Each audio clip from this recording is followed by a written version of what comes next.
मराठीच्या मुद्द्यावरून आम्ही गिरगावकर संस्थेनं थेट विधानसभा अध्यक्ष राहुल नार्वेकर यांच्या कुलाबा मतदारसंघात मोठा बॅनर लावून काही प्रश्न उपस्थित केलेत। सोमवारी होणाऱ्या अर्थसंकल्पीय अधिवेशनामध्ये मांडलेले मुद्दे राहुल नार्वेकर यांच्याकडून उचलले जाणार की नाहीत असा देखील सवाल या निमित्तानं उपस्थित होतोय।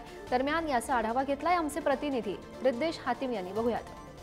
मागील अनेक महिन्यांपासून मुंबईमध्ये राहणाऱ्या सर्वसामान्य मराठी माणसांवरती जो परप्रांत्यांकडून जी वागणूक दिली जात आहे, त्यांच्याकडून जो अत्याचार केला जात आहे, त्याच्या विरोधात आता आम्ही गिरगावकर ही संस्था आता रस्त्यावरती उतरली आहेत आणि आता येणाऱ्या सोमवारी अर्थसंकल्पीय अधिवेशन जे सुरू होणार आहे ते अधिवेशन सुरू होण्याआधी त्यांच्याकडून अनेक प्रश्न उपस्थित केले जात आहे। दरम्यान मी आता सध्या पाहू शकतो की गिरगाव परिसर आहे। गिरगाव परिसर हा राहुल नार्वेकर जे विधानसभा अध्यक्ष आहे त्यांचा हा जो संपूर्ण मतदारसंघ आहे आणि त्यांच्या मतदारसंघामध्ये आम्ही गिरगावकर यांच्याकडून जी बॅनरबाजी आहे ती करण्यात आली आहे।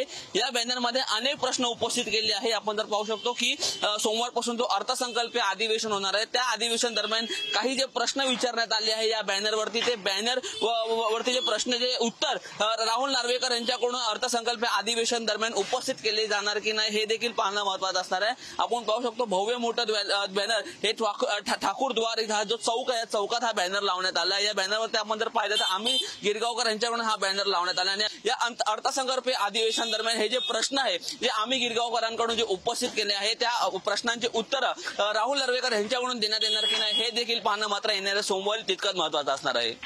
व्हिडिओ जर्नलिस्ट मनोज सहा, मी रिद्देश हातिम, पुढारी न्यूज, मुंबई।